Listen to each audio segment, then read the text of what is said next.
From Wikipedia, the free encyclopedia less than user talk Shakir. Why Islam cannot be liberalized?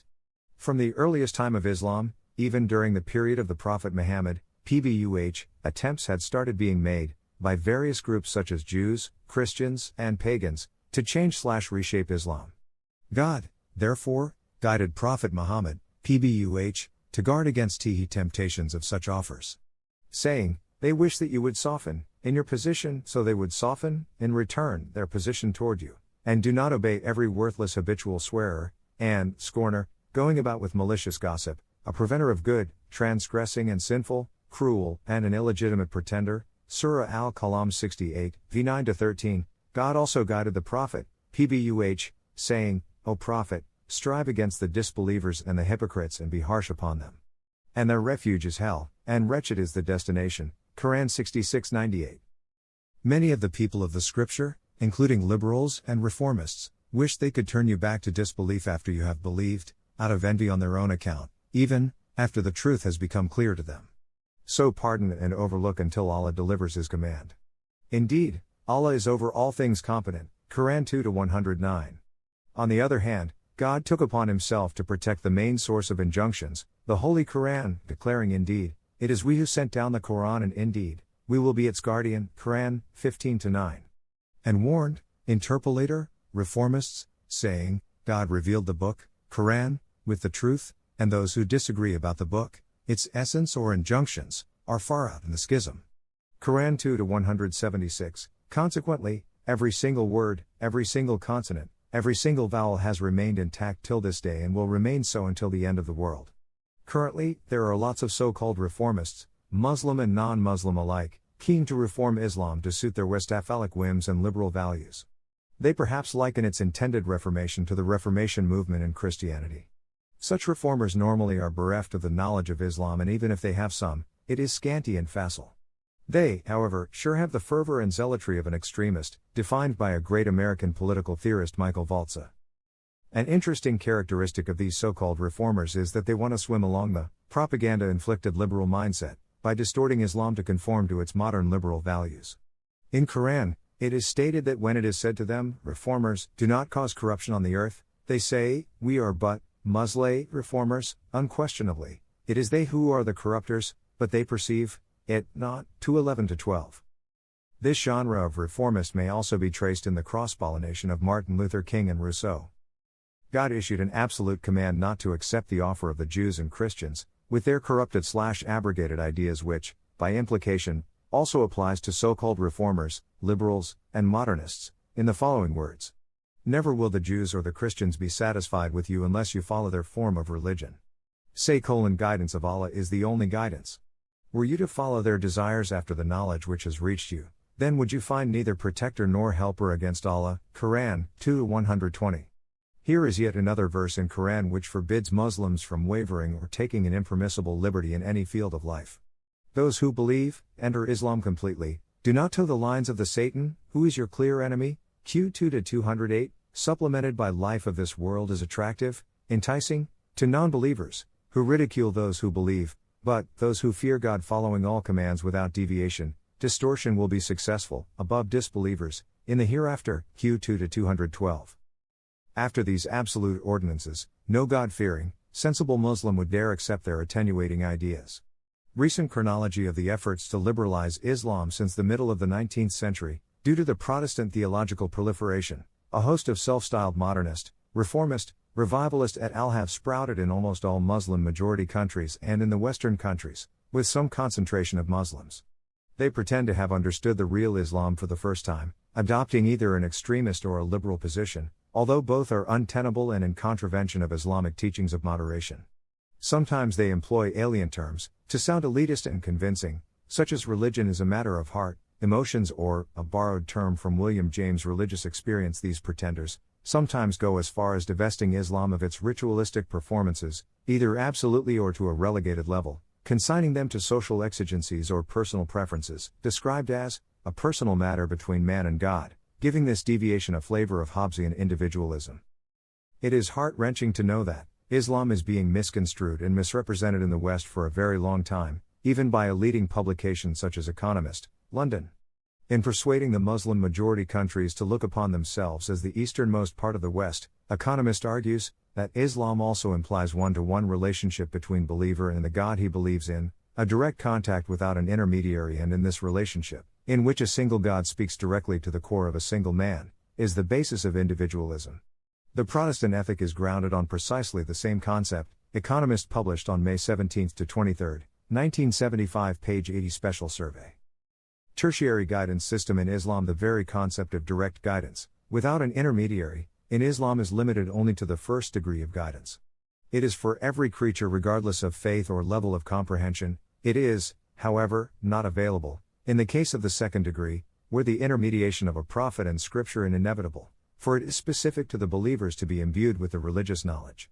Here is a Quranic verse which categorically excludes the non-believers, including doubters/agnostics, from the guidance of second degree, specific to Islam and Muslims, for earlier divine religions stand abrogated.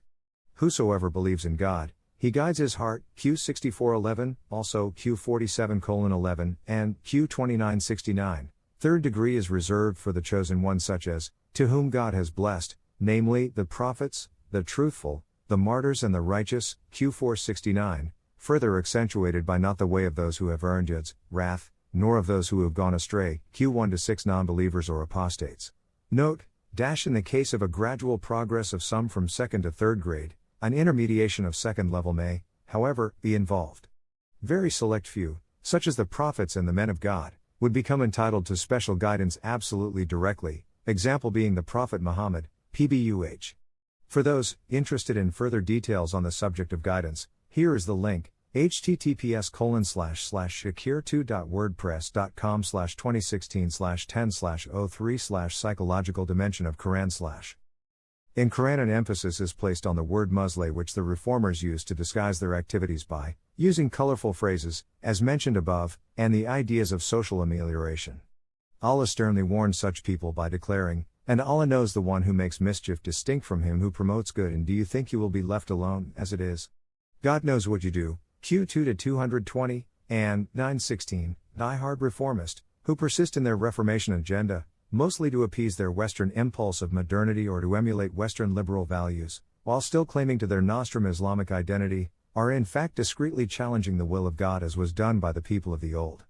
Evil is that for which they have sold out themselves, that they should deny what Allah has revealed, so they came out wrath upon wrath. Q 290, Jews held a grudge against God as to why an Arab, Muhammad PBUH, instead of a Jew was awarded prophethood, for they wanted God to have acceded to their wish/desire. This kind of strain of thought is often exhibited in complaints atheists hurl at God's retributive system. Islam, in the Quran, has been specifically designated as a moderate religion. In verse 143 of Surah Baqarah, it is said, "We made you a moderate ummah, nation/community." Here is the exegetical account of this verse. God has bestowed upon the Islamic ummah an unparalleled distinction of being moderate, balanced, central and just. Exegetists also used a synonym mutadil to fully explain the veracity of the word wast, middle, central, which means moderate, temperate, just, equal. 4. It is of utmost importance for the health and vibrancy of any community/body to maintain its equilibrium and temperateness, else a deterioration or illness would ensue. This concept/doctrine of moderation has been further elaborated in another verse, Q 57:25, by pointing towards its objective, saying, "We sent book and the balance, so that men might uphold justice, and we sent the iron in which there is great strength. It is of many uses for men." Book here signifies the source of guidance, and balance denotes justice, equilibrium, moderation and temperateness in man's behavior, with firmness and strength of the iron. The characteristics of the truth and justice are further stressed in the verse, Q 7-181, "We have created an ummah, of Muslims, which guides by the truth and by doing justice with it, dispenses the justice guided by the truth." Exceptionalism of Islam. Let us be clear about Islam that it is distinctive in its relationship to politics and public life. Islam is different from any other divine or even major religions. It, therefore, entails profound ramifications for the world we all live in. We may like it or not. We may accept it or not. Despite extreme anti-Islam, anti-Muslim sentiments, it is an enduring reality. The world has to understand it, respect it and live with its exceptionalism. Another fact to be borne in mind is that Islam's political dimension is also distinct from the West's politico-religious experience of Protestant Reformation, followed by Enlightenment, culminated at modern liberalism. That was in response to the Catholic Church's clerical stranglehold over the Christian doctrine and practices. Islamic doctrine and practices, fortunately, face no such stranglehold, mainly due to its exceptionalism. Islam could not and would not be pushed into the private realm as was Christianity. This fact should be imprinted upon the minds of so-called liberals and reformists. Islamists from 1928 to date, despite their arduous gradualistic/continual approach, are reeling from their failures. Reformists, liberals, therefore have no choice but to come to terms with Islam's exceptionalism. In mainstream Islam, clerics, unlike Catholic clerics or Shia clerics in Iran, do not wield power as such but rather provide a crucial check on the ruling class against excesses. Western cultural essentialism, however, prevents these liberals, reformists, from appreciating the role Islam is playing in the Muslim world and beyond. These so-called reformists not only advocate a progressive, actually confuted, interpretation of the Islamic laws but also its basic irrelevance to the public life, on the pattern of separation of religion from the politics in the West, the foundation of a pluralistic post-Enlightenment, modern liberal society. Given the Islamic historical imperatives, it is not only difficult but almost impossible. Here is an interesting and enlightening quote, from late Harvard scholar, a reformist, Shahab Ahmed, of the capaciousness, complexity, and often outright contradiction contained within the historical phenomenon of what we call Islam. He further says, but each faith tradition is also defined by boundaries, expectations, and the accumulated weight of history. What religious scholars and lay believers alike have committed themselves to for centuries in the case of Islam, since its very founding, its reformation, is irrelevant, for the simple reason that if something has never been done before, then it is least likely that it will start being done all of a sudden, 14 centuries later. It is continuously propagandized by the antagonists of Islam that it is a retrograde, medieval, backward, fundamentalist and anti-modernity religion of antiquity. Whereas Islam is the most modern, most sophisticated religion of any major religions. This presents us with a paradox. It is precisely the Islam and Islamic law's modern bent that makes Islam all the more relevant and resonant in today's politics. Within Islam's vast legal traditions, there are a number of ideas and precedents that lend themselves to modern notions of social justice, rule of law, egalitarianism, guaranteed women's rights to own property, make their own living, compulsory redistribution of the wealth, zakat, a mandatory year-end deduction/payment from the wealth held by a Muslim, and social security, Baytul Mal, a state-managed public trust fund, for older or handicapped people. Freedom of choice and rule of law lacking, church-like, or Vatican-like, dominant an institution, a pope-like head clergy, availability of several schools of thought and the instrument of Ishad, there is ample scope of choice and adaptability. In Islam, due to its overarching corpus juris, Sharia, both the caliph, head of state, and the subjects are treated equally. A caliph cannot claim unlimited or absolute, king-like, authority because the sovereignty belongs to God. All these instrumentalities ensure the freedom of choice and rule of law. Under the Islamic Sharia law, as the law of the land. In nutshell, there is no logical reason for Muslims to choose either modernity or liberal reformation over already most modern Islam. One could be fully modern and yet a fully fledged good Muslim. Muslims, therefore, had never been in need of choosing between their own traditions and those of others. Shura, consultation, and Imam, consensus, the precursors of modern democracy, are in fact, updated and repackaged products, borrowed from the Islamic heritage. Failures of liberalization experiments at the time of religious and cultural encroachment through colonial rule, the assertion of Islam became distinctly political rather than just, or primarily, theological. Given its uniqueness, those colonial forces could not strip Islam of its better status, vibrancy and exceptionality, reducing it to just another religion. Like Christianity, to the extreme surprise of many, Islam happened to be the most modern of Abrahamic religions. Islamic corpus juris, Sharia, proved to be more secular than the Christian conceptions of law and politics. It is a kind of the point of departure, since it is, kind of, the secularity of Sharia, which makes it more relevant and resonant in present political landscape. Islam already embraces the concepts of pluralism, politics, consultative and consensual processes, precursors of democracy, whereas Christianity came into conflict and lost. Egypt, Turkey, and Tunisia have a long history of reformation/liberalization of Islam as well as the forced secularization, westernization, experiments and their eventual failures. This trend, in the modern times, started in the 19th century by heavyweights such as Sayyid Qutb, Muhammad Abduh, Jamaluddin Afghani, Rashid Rida and Hassan al-Banna etc. This effort, despite miserable failures, is still underway owing to the current Islamists/reformers such as Ikhwan al-Muslimin, Egypt, Erdogan, AKP, and Rached Ghannouchi, Ennahda. Ghannouchi of Tunisia tried to change Islamism and perhaps even Islam, assuming that the two are interrelated. He thought that the ideological divide somehow could be transcended by neutralizing them. The greatest failure of such Islamists/reformers is owed to their politicizing Islam. Polarization is inevitable when Islam ceases to be, as it once was, unadulterated, the source of unity, solidarity, and consensus. The underlying reason for any such attempt's failure is that Muslims by definition, as per the revised assessment of an Islamist Abdul Manim Abul Futu, are Salafi, in the sense that they emulate the most pious earlier Aslaf, Prophet PBUH, companions, and two succeeding generations, and support the Sharia. Surprisingly, in most of the Muslim-majority countries and across the board, Muslims, despite all these reformation efforts, are becoming more devoutly observant. He also confessed that the titles of liberal or Islamist/reformist are just for political exigency. Conclusion: liberalism, a precursor of atheism, and Islam cannot go together, as the former fails to provide much except general disdain of religion and letting the men loose, to choose their own way of life, doing away even with the distinction between virtuousness and sinfulness, whereas later provides an affirmative vision for leading a benevolent and virtuous life in this world, as well as a blissful life in the next. For a Muslim, it is the very foundation of his creed and purpose of being. This is the main reason why liberals, reformists fall back on virulent anti-Islam attacks. Islam, for various cultural, historical and theological reasons, is distinctive in how it relates to politics.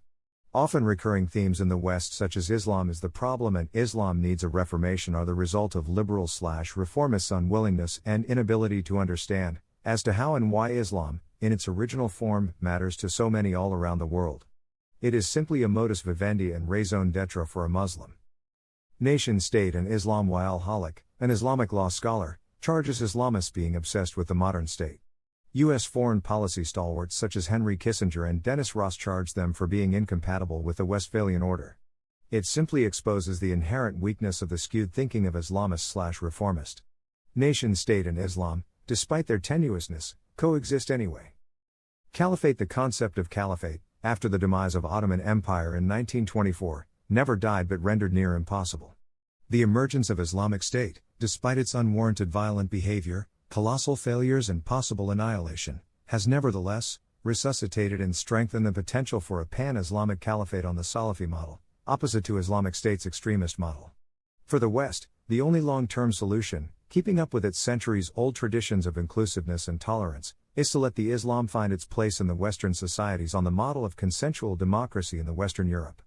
Islam for Muslims is as non-negotiable as the human rights are in the American Constitution and in those of many other countries.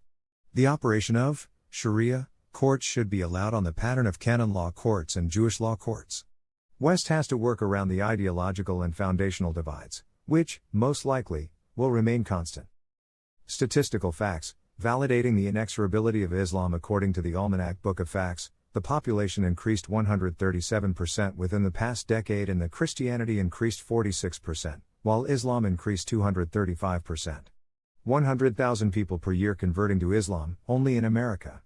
For every one male convert to Islam, 4 females convert to Islam. https://shakir2.wordpress.com/ https://www.facebook.com/shakir.mumtaz https://n.wikipedia.org/wiki/user Shakir https://shakir2.wordpress.com/20./10/disjunctive=2/. Source material: various books, Qura'an, Tafsir and Shadi Hamid's Islamic Exceptionalism.